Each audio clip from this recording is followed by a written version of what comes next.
ഒരിക്കൽ ഒരു വൃദ്ധനായ മനുഷ്യൻ തന്റെ വീടിനു മുന്നിലെ പറമ്പിൽ വളരെ കഷ്ടപ്പെട്ട് ആപ്പിൾ തൈകൾ നടുകയായിരുന്നു.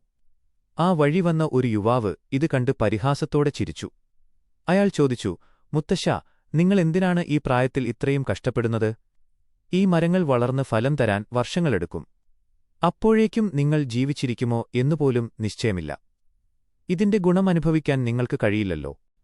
ആ വൃദ്ധൻ പണി നിർത്തി ആ യുവാവിനെ നോക്കി ശാന്തമായി പുഞ്ചിരിച്ചു.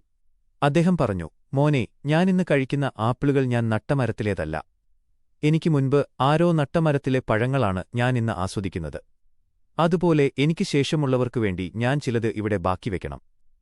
അത് എന്റെ കടമയാണ്. വർഷങ്ങൾ കടന്നുപോയി. ആ വൃദ്ധൻ മരിച്ചുപോയി. ആ യുവാവ് മുതിർന്ന ഒരാളായി മാറി.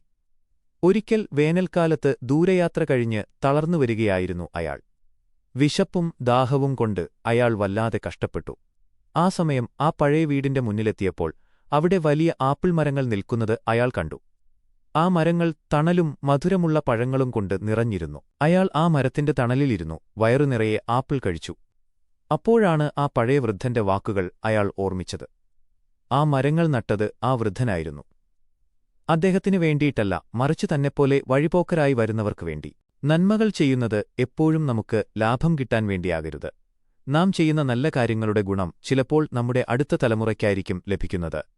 ലോകത്ത് നാം കാണുന്ന പല നന്മകളും നമുക്ക് മുൻപേ പോയവർ നമുക്കായി ഒരുക്കിവെച്ചതാണ്.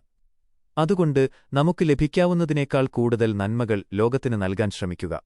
നാം നടുന്ന മരത്തിന്റെ തണൽ നമുക്ക് ലഭിച്ചില്ലെങ്കിലും മറ്റൊരാൾക്ക് അതൊരു തണലാകുന്നത് കാണുന്നതാണ് ജീവിതത്തിലെ ഏറ്റവും വലിയ പുണ്യം.